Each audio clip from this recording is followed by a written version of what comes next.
शांति। भारत त्योहारों का देश है। हर दिन कोई न कोई त्योहार अवश्य होता है और हर दिन का अपना अपना महत्व भी होता है।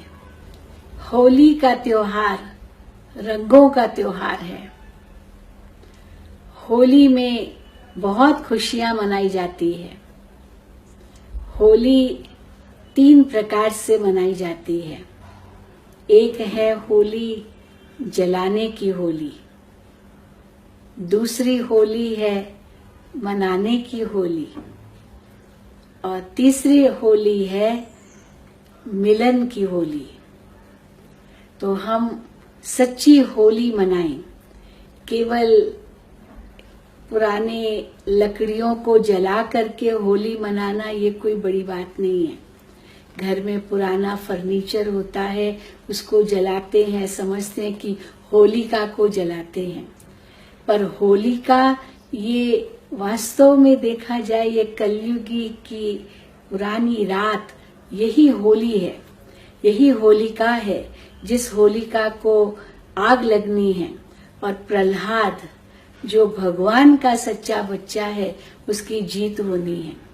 ये शरीर की होलिका हो जाएगी और आत्मा रूपी प्रहलाद सदा अमर रहेगा और जागृत रहेगा।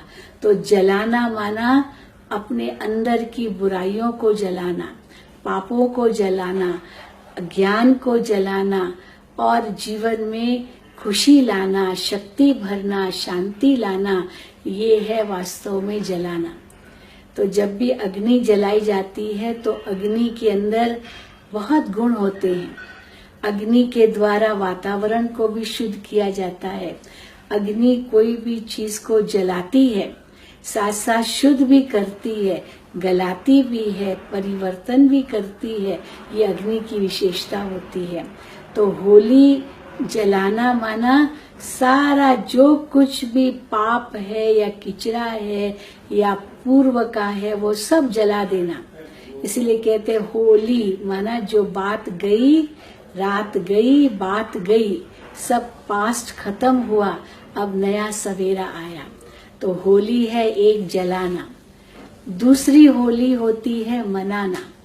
मनाना माना एक दो को रंग डालते हैं, गुलाल डालते हैं। ये मनाना रंग का नहीं वास्तव में, पर ज्ञान रंग एक दो पर डालना, लगाना और खेलना, यही वास्तव में सच्ची होली है। वो रंग तो आज हमने डाला, कल मिट जाएगा। कपड़ों पर डाला, कपड़े धुलाई कर दिए, सब मिट जाएगा। लेकिन ये ज्ञान का रंग एक दो पर लगाना है ताकि इस ज्ञान के रंग से जीवन ही बदल जाए। वो रंग भी कई ऐसे गंदे गंदे रंग लगाते हैं, चेहरा ही बदल जाता है, पता भी नहीं चलता ये कौन सा व्यक्ति है। लेकिन ज्ञान के रंगने से मनुष्य बदलकर देवता बन जाता है, क्योंकि ये परमात्म ज्ञान में वो शक्ति है जो आत्मा का शुद्धिकरण होता है। अग्नि में भी शुद्धिकरण होता है और ज्ञान रंग से भी शुद्धिकरण होता है और आत्मा शुद्ध और पवित्र बन जाती है। तो एक और जलाना है, दूसरी ओर मनाना है और तीसरी ओर मंगल मिलन है।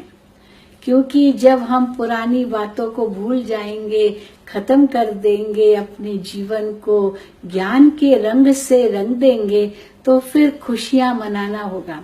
और ये सतयुगी दुनिया की निशानी है, जबकि सतयुग में सब खुशियां मनाते हैं और एक कैलेंडर समाप्त होता है, एक साल पूरा होता है, दूसरा नया साल शुरू होता है। तो ये सतयुग के आगमन की भी निशानी है।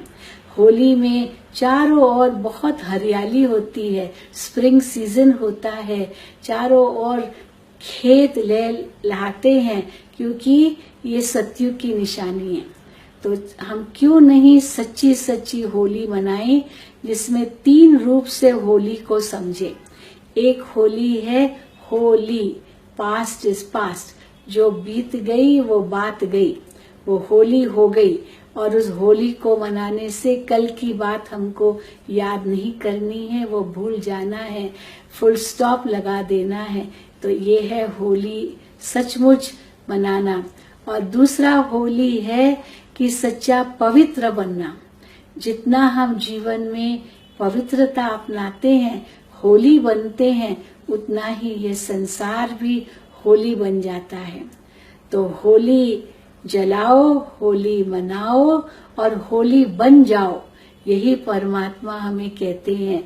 पास्ट को भूल जाओ, प्रेजेंट को श्रेष्ठ बनाओ और फ्यूचर आपका इतना ऊंचा बन जाएगा जो मानव देव बन जाएगा।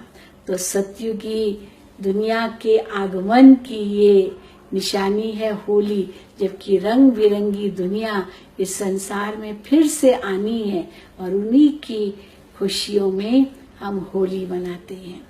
तो होली इसी रूप से मनाएं, न कि केवल गुलाल एक दो पर डाले या रंग डाले या पानी डाले, अपने आप को गीला करके अपने कोई नुकसान पहुंचाए, लेकिन ज्ञान के रंग से एक दो को हम रंगे, पास्ट को पास करें, मिलन मनाएं, खुशियां मनाएं। अगर कोई दुश्मनी एक दो में है भी, उस दुश्मनी को खत्म करके सदा के दोस्त बन जाए, यही हमको होली सिखाती है। तो होली मनाओ और होली बन जाओ, यही होली हमें संकेत देती है, यही हमारे लिए शुभ घड़ी है जो सदा ही हम मनाएं तो सचमुच होली बन जाएंगे। ओम शांति।